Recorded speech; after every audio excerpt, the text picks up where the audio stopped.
Olá, pessoal! Tudo bem com vocês? Iniciando mais uma segunda-feira por aqui, com muita alegria, que seja uma semana abençoada para você e para toda a sua família. E o Inspire-se de hoje está incrível. Hoje eu vou receber aqui dois convidados que são do Instituto Athena, aqui de Balneário Camboriú, e nós vamos falar um pouquinho mais sobre constelação familiar. Dr. Breno estará aqui mais uma vez e hoje nós falaremos um pouco mais sobre psoríase. O que é, quais as causas, qual o tratamento. Também vou te ensinar uma receita de chocolate quente fit, uma delícia que nem parece ser fit e você precisa aprender para fazer aí na sua casa. Mas antes de tudo, eu quero falar um pouquinho mais sobre imagem. Como a nossa imagem fala, como a nossa imagem comunica. Vamos lá? Vamos conversar um pouquinho mais sobre isso? Você sabia que a gente comunica sem abrir a boca? A forma como a gente se veste, a forma como a gente se comporta, está comunicando algo e às vezes não está comunicando exatamente o que a gente quer. Você sabia disso? A nossa comunicação, ela é verbal e não verbal, pela forma como a gente se comporta, pela forma como a gente chega nos lugares e principalmente pela nossa vestimenta. Então, hoje eu quero trazer para vocês aqui alguns comparativos de imagem, para vocês verem e vocês me dizerem o que vocês acham, se a nossa imagem ela comunica ou não. Então, eu vou deixar alguns exemplos aqui na tela, só para vocês terem uma noção do que eu estou falando. Às vezes a gente está querendo comunicar alguma coisa com a forma como a gente se veste e se comporta, mas daquele jeito como a gente está se vestindo e se comportando, não vai comunicar realmente o que a gente quer ou o que a gente precisa comunicar. Então, sempre pense muito bem no que você está buscando comunicar, que a forma como você vai se vestir, se comportar, também vai falar. Às vezes a forma como a gente se veste ou a gente se comporta, ela comunica muito mais do que a gente fala. Porque às vezes a gente fala alguma coisa, só que não verbal, o nosso corpo, o nosso comportamento está comunicando totalmente outra. Então isso é importante a gente saber. Para muitas mulheres, dependendo da profissão que a gente tem, nós precisamos saber se comportar adequadamente ou ter uma vestimenta adequada para aquela profissão, para a gente conseguir comunicar a seriedade que a gente quer comunicar, a honestidade que a gente quer comunicar, o respeito que a gente quer ter. Então isso é muito importante. Essas imagens que a gente vai mostrar aqui agora para vocês vão conseguir entender um pouquinho mais isso. Esse foi um exemplo de algumas comunicações não verbais. Então, se essas pessoas se vestissem de outra forma ou tivessem um comportamento um pouco diferente, talvez comunicariam uma outra imagem. Então, a imagem ela é muito importante. Então, sempre pense nisso, pense na imagem que você quer passar, na imagem que você já está passando, porque ela faz diferença. A primeira impressão é realmente a que fica quando a pessoa bater o olho e te conhecer. Então pense na sua imagem, a imagem que você está comunicando para as pessoas que estão à sua volta ou para as pessoas que ainda não te conhecem, porque aquela primeira impressão é a que fica. E agora eu vou ensinar para vocês uma receitinha de chocolate quente fit. Eu tenho certeza que vocês vão amar nesse friozinho. Vamos lá para a cozinha Inspire-se?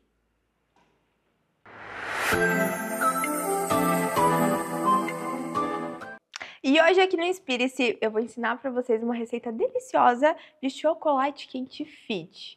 Fácil, rápido, poucos ingredientes e vai deixar você mais quentinho nesse inverno e adoçar um pouco de uma forma fit o seu inverno também. Então, para fazer esse chocolate quente é muito simples, você vai precisar apenas de 4 ingredientes, tá? Adoçante. Se você não gosta de adoçante, você pode usar xilitol, stevia, mel, enfim, alguma coisa que adoce, tá? Leite, pode ser o desnatado ou semi-desnatado, você que diz, ou até pode ser o integral também. Então, eu vou utilizar aqui uma xícara cheia do leite, tá? Então, uma xícara maior. Do adoçante, a gente vai utilizar 4 gotinhas, tá? Nós vamos precisar de cacau, tá? Então, cacau em pó. Também, se você gosta mais amargo, pode ser o cacau puro ou o cacau 50%, que é uma delícia também, tá? Então, cacau em pó, 2 colheres de cacau em pó. E maisena, tá? A maisena você vai precisar de 1,5 colher de maisena, tá? Então, é muito simples. E para fazer essa receita, basta você misturar todos os ingredientes e levar ao fogo, tá? Então, eu vou começar misturando aqui todos os meus ingredientes que são secos, tá? Então, eu vou começar pelo cacau. Então, 2 colheres cheias de cacau, tá? Gente, é uma delícia, tá? Pra vocês fazerem no final de semana, vocês vão ver que fica uma textura deliciosa. Ou o marido gosta de comer alguma coisinha diferente, um doce, você não quer fazer um bolo, você quer fazer alguma coisa diferente nesse inverno, é uma opção, tá? Fazer esse chocolate quente, tá? Então, 2 colheres e meia, deixa eu colocar mais um pouquinho aqui. 1 colher e meia, tá? De maisena. Que a maisena, gente, é o que vai engrossar. Então, o que vai deixar ali o teu chocolate quente com aquele aspecto de chocolate quente mesmo. Que não vai ficar aquele...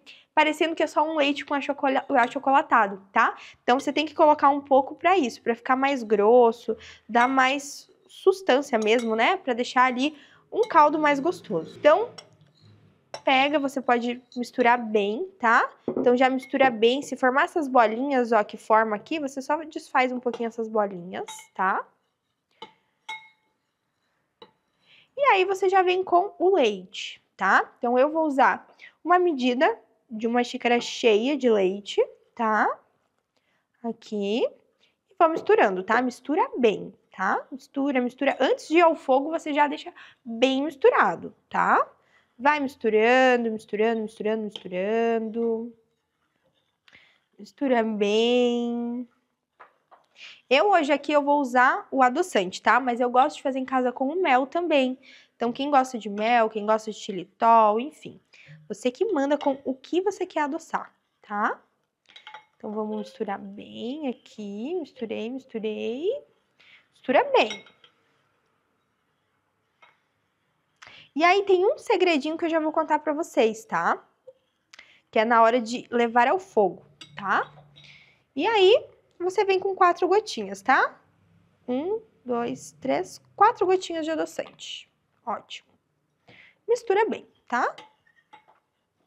Qual é o segredinho, tá? Agora eu vou levar ao fogo, então já tá tudo misturado.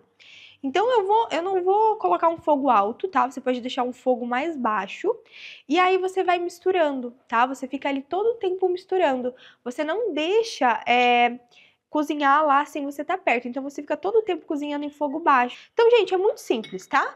4 ingredientes, você tem uma receita deliciosa, um chocolate quente fácil, só com alimentos que são baixo teor calórico. Então, um adoçante que não tem caloria, um leite, um pouquinho de maisena, um cacau que também é baixo calórico. Você tem uma receita deliciosa e super prática de fazer. Então, eu vou levar ao fogo agora e daqui a pouquinho eu venho mostrar pra vocês como ficou. Bora lá? E tá pronto o meu chocolate quente e olha que delícia isso aqui. Não, além de delicioso, ficou lindo. Olhem como ficou esse preparo.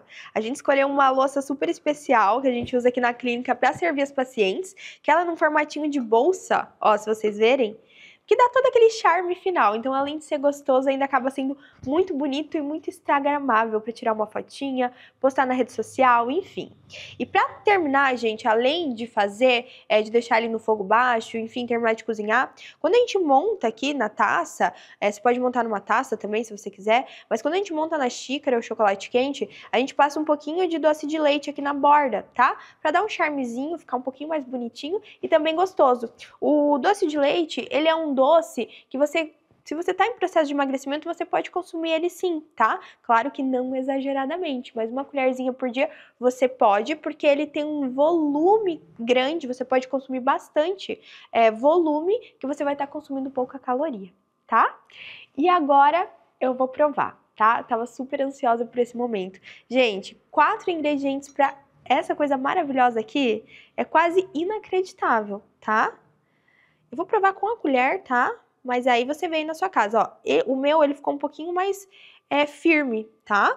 Então ficou um chocolate quente mais firme. Mas você pode fazer ele um pouquinho mais aguado. Aí você coloca um pouquinho mais de leite, não tem problema, tá? Vamos provar? Gente, ficou maravilhoso. Simplesmente façam, ficou uma delícia. E além de delicioso, lindo. Façam, eu tenho certeza que você vai amar. E seu marido, seu filho, enfim, sirva para suas amigas, vão querer consumir isso aqui sempre, vai virar a sua receitinha xodó. E daqui a pouquinho eu tô de volta.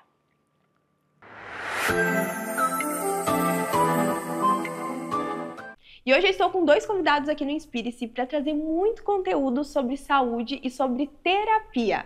É a Roseli e o Cleiton, do Instituto Atena, aqui de Balneário Camboriú.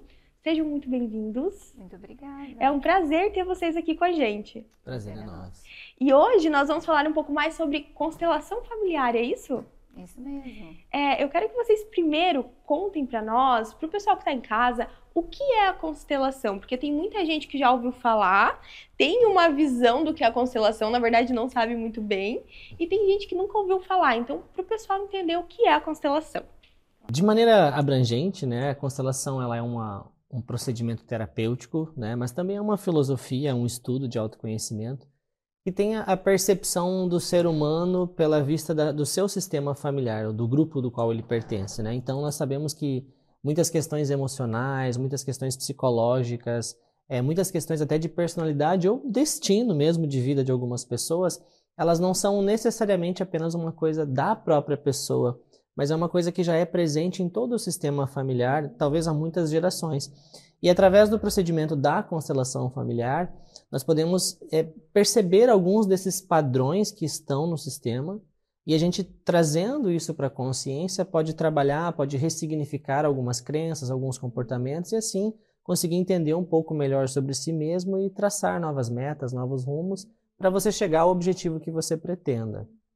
E tem, assim, os principais problemas emocionais que a constelação trata ou não? A gente consegue tratar desde questões comportamentais também, enfim. Sim, Regina, a constelação ela nos ajuda a entender o que tem, qual é a raiz da dificuldade, né? Então, questões emocionais como depressão, pânico, enfim, nós temos tantas, né? E não somente as questões emocionais, mas também questões de dificuldades de relacionamento, saúde, finanças, negócios, profissão. Todas as dificuldades que nós enfrentamos, ela possui um pano de fundo, possui uma raiz. E a constelação familiar nos ajuda a identificar o que é que está por trás. Então, ela é muito ampla e nos possibilita lançar um olhar mais profundo para as questões, para as dificuldades que nós carregamos. E assim, uma pessoa vai lá fazer a constelação, né? Resolve conhecer. Ela apresenta quais as dificuldades que ela sente ou num plano de terapia ela acaba descobrindo? Tem alguma questão assim ou não? Coisas. As duas? Geralmente as pessoas nos procuram com alguma queixa. Um objetivo, né? assim. Ela está com um problema no relacionamento, ela está com um problema nas finanças, ou ela está com ansiedade, depressão, enfim. E ela chega com aquele sintoma, preciso me resolver disso. Durante o processo, seja terapêutico ou na própria constelação, ela vai muitas vezes descobrir outras perspectivas. Por exemplo, tem muitas pessoas que nos procuram com uma reclamatória ali sobre finanças e muitas vezes a gente percebe que a questão nem é financeira, é questão de relacionamentos.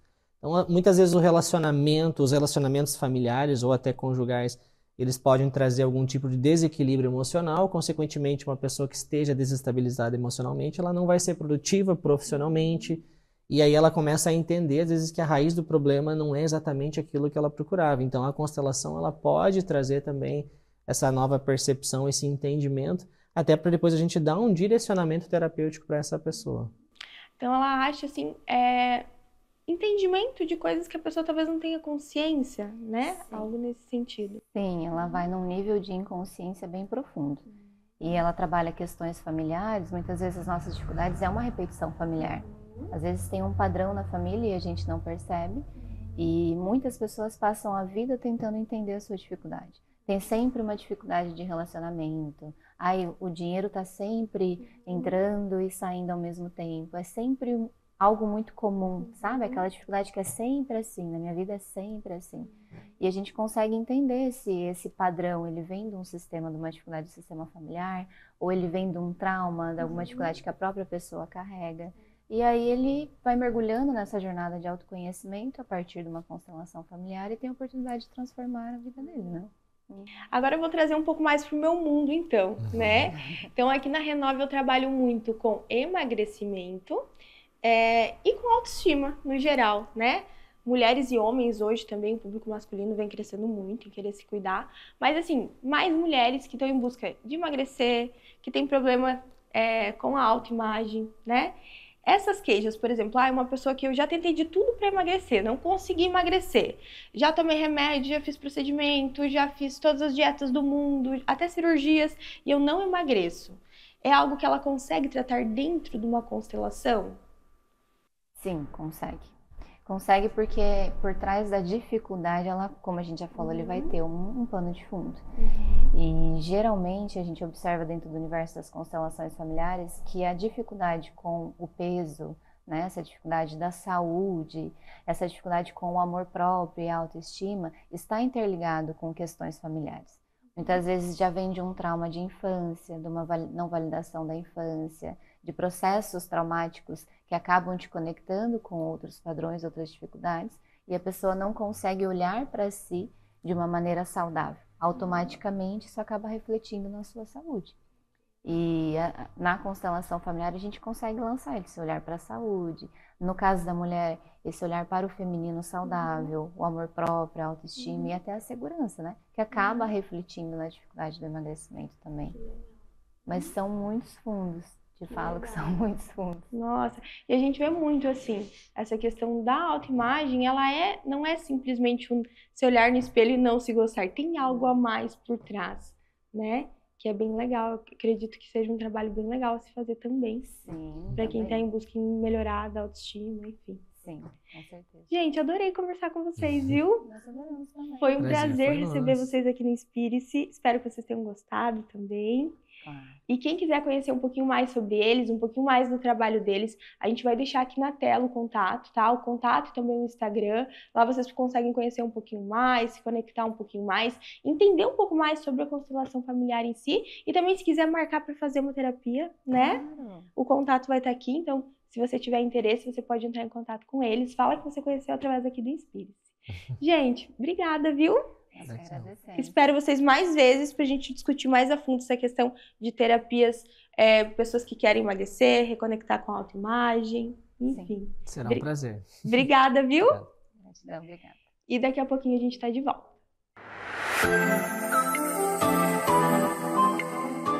E mais uma semana aqui com o Dr. Breno, mais uma vez aqui comigo. Doutor, obrigada por estar aqui mais uma vez. É um prazer. E hoje nós vamos falar um pouco mais sobre psoríase, né, doutor? Então, assim, é uma patologia bem comum, é algo que as pessoas procuram muito o Dr. Breno em consultório, e a gente vai tirar várias dúvidas sobre isso hoje aqui no Inspire-se. Para começar, doutor, eu quero que você explique um pouco mais o que é a psoríase, para quem está em casa conseguir entender mais a fundo, saber sobre o que a gente está falando. Perfeito. Então, a psoríase é uma doença inflamatória que classicamente, né, e a gente fala da psoríase vulgar clássica, aparecem placas escamosas na pele. Classicamente, cotovelos, joelhos, a gente fala isso no quadro chamado de psoríase vulgar, nas áreas de extensão. Então, classicamente, a psoríase vulgar. Mas nós temos outros tipos. As psoríases acrais. O que é acral? Extremidades. Então, mãos, pés, couro cabeludo, com aquele quadro que se assemelha à dermatite seborreica, a caspa, a seborreias. Uma relação direta entre a psoríase acral, o comprometimento na unha, com o risco de comprometimento articular, artrite psoriática. Então, isso é uma relação direta entre a psoríase vulgar, que é aquele quadro das placas avermelhadas, escamosas, com manifestações típicas quando a gente fala e mostra para os alunos, né? Até esse quadro. Existem as formas pustulosas, né? Onde a psoríase pustulosa. Às vezes há necessidade até de uma biópsia para confirmar, né? Isso é a forma de von Zumbusch, psoríase pustulosa generalizada. Então, há vários tipos de padrões. A psoríase invertida, a psoríase de dobras, né? Então, principalmente a psoríase genital, que fica, é fungo, que muitas vezes não é psoríase. E essa correlação da psoríase invertida também com artrite. E não só isso, essas psoríases especiais, como é uma doença autoimune, com outras doenças autoimunes, né? Com intolerâncias intestinais, com doenças inflamatórias intestinais, toda essa relação inflamatória. E doutor, qual que é a relação ou qual que é a diferença da psoríase para dermatite? Se confunde muito, né? Porque o que a gente tem que ver? Dermatite inflamar a pele. Então, eu posso ter uma dermatite atópica, que é uma dermatite alérgica, né? Eu posso ter uma dermatite seborreica, uma caspa. Então, isso é um ponto fundamental, né? De um quadro que são importantes. Hoje, a dermatite atópica é uma doença muito intensa, né? Dificulta. Então, fundamentalmente, é o quadro clínico, a avaliação dermatológica da lesão, e às vezes até a necessidade de uma biópsia para correlacionar essa doença como psoríase ou como um quadro de dermatite atópica, um quadro seborreico, uma erupção psoriasiforme, né? Então há, sem dúvida, algumas questões que precisam até para o manejo, né? Até para o processo, né? Porque o que nós temos fundamentalmente? Os tipos de tratamento e as visões futuras. Se eu tenho psoríase, eu posso ter ruptura de joelhos, tendinose, então várias manifestações, né? A psoríase hoje é uma doença que abriu a visão, principalmente de novas terapias. Doutor, e como ela é autoimune, ela não tem cura, né? Mas como que é o tratamento? Quem tem a psoríase consegue, por exemplo, frear a psoríase? Tem alguma medicação que a pessoa tem que usar contínuo? Isso mudou muito, né? Então, a intensidade, nós temos uma placa localizadinha na mão, então eu vou usar um produto tópico, um corticoide e outras questões de uso local. Até medicações, que aí nós vamos dividir pelo grau, né? Com imunossupressores, medicações que controlam, né? O metotrexate, a dapsona, e conforme o tipo da lesão, se ela é mais pustulosa, que medicação, até o risco da artrite e a intensidade. Se eu tenho uma psoríase eritrodérmica, uma psoríase em todo o corpo, eu vou procurar utilizar medicações mais efetivas. E aí, o objetivo é controlar. Por isso que vieram os imunobiológicos, que são medicações injetadas, que vão bloquear proteínas inflamatórias. Então, a gente bloqueia o TNF, fator necrose tumoral. A gente bloqueia interleucinas, que são proteínas inflamatórias. A gente pode bloquear a 17, tem várias, então, são medicações que vão agir na inflamação. Né? E hoje essas medicações estão revolucionando. Até a chegada hoje também dos anti-JAKs, né? Então, que são pequenas moléculas que estão entrando também numa questão geral, como na alopecia areata, como no vitiligo, também para a psoríase. Então, o objetivo é controlar e evitar não só o processo da pele, mas também a proteção de doenças internas. Não é só... Então, é fundamental até o cuidado pela relação da ruptura, né? A artrite psoriática é uma doença que destrói joelhos, que destrói tendões, né? Cotovelos. Então, isso traz uma dificuldade muito grande. Então, a necessidade de medicações que são... Existem pacientes que usam os imunobiológicos, a doença entra em remissão e ficam, às vezes, nunca mais fizeram tratamento. Mas o normal, porque o que acontece? Existem gatilhos que estimulam o estresse, medicações, né? Pode desenvolver o estímulo que a gente diz, né? Que é o gatilho. Eu nunca tive psoríase, tenho um estresse muito grande, né?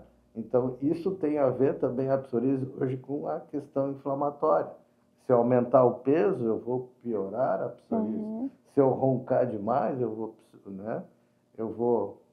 Se eu usar anabolizante, tudo que for inflamatório vai me produzir o aumento da psoríase. A psoríase é uma patologia que nos deu uma visão muito interessante a partir de vários trabalhos, né, de como controlar doenças inflamatórias. E o chato é realmente as lesões, né? Que traz um constrangimento muito grande, né? Mas hoje a visão mudou, não é só a questão externa, é a relação interna, principalmente com as articulações. Esse cuidado que precisa ter. E doutor, com qual idade mais ou menos ela é diagnosticada? Tem isso ou não? Uma média, assim? existe um padrão de psoríase, né? Então, normalmente eu posso ter psoríase do início da vida, então, quadros psoriasiformes, né? Até a psoríase do idoso. Mas a média, nós temos a psoríase que não é incomum na adolescência, mas normalmente na idade adulta, né? Que pode aparecer. Mas isso é uma doença genética, eu posso já aparecer muito cedo. Né? Desde a infância. Exatamente, isso constrange muito. Então, a partir dessa nova visão de tratamento, a resposta hoje é muito grande. Não se usa corticoide oral, né? Então, corticoide, até pelo risco do rebote, da piora, né? Então, o manejo tópico, sim, existe hoje cremes à base de corticoide tópico, né? E hoje, principalmente, essa relação com pés, mãos, né? E a partir daí, o uso de várias medicações. E agora, principalmente, a base dos imunobiológicos, né?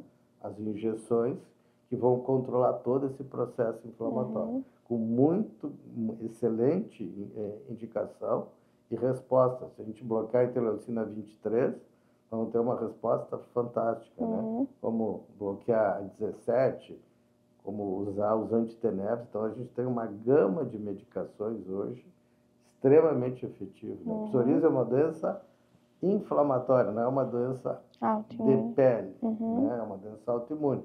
Então, ela necessita um cuidado interno, né? Salvo alguma coisa muito leve que possa se manejar, mas a grande preocupação é a doença por alguma coisa generalizada. Doutor, muito obrigada. Obrigada por estar aqui mais uma vez com a gente no Inspire-se, trazendo tanto conteúdo de qualidade. E o contato do doutor, o arroba dele do Instagram, também o contato para quem quiser fazer um agendamento com o doutor.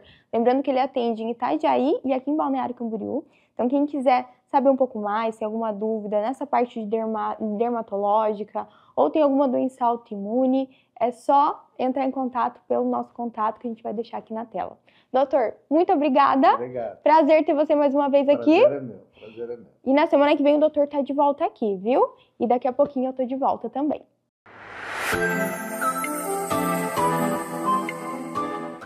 Autoimagem. Qual imagem você tem de você mesma? Você comunica uma imagem de sucesso? Você se olha no espelho e vê uma mulher poderosa de muito sucesso? Ou você vê uma mulher triste, uma mulher vítima, uma mulher fracassada? O que nós cremos, o que nós acreditamos sobre nós mesmos vale muito mais do que os outros veem ou do que os outros acreditam. A partir de nós que surge o que os outros vão achar de nós. Então, se a gente quer que alguém nos respeite, primeiro nós temos que nos respeitar. Se nós queremos ser vistos como mulheres de sucesso, primeiro nós temos que acreditar que nós somos mulheres de sucesso.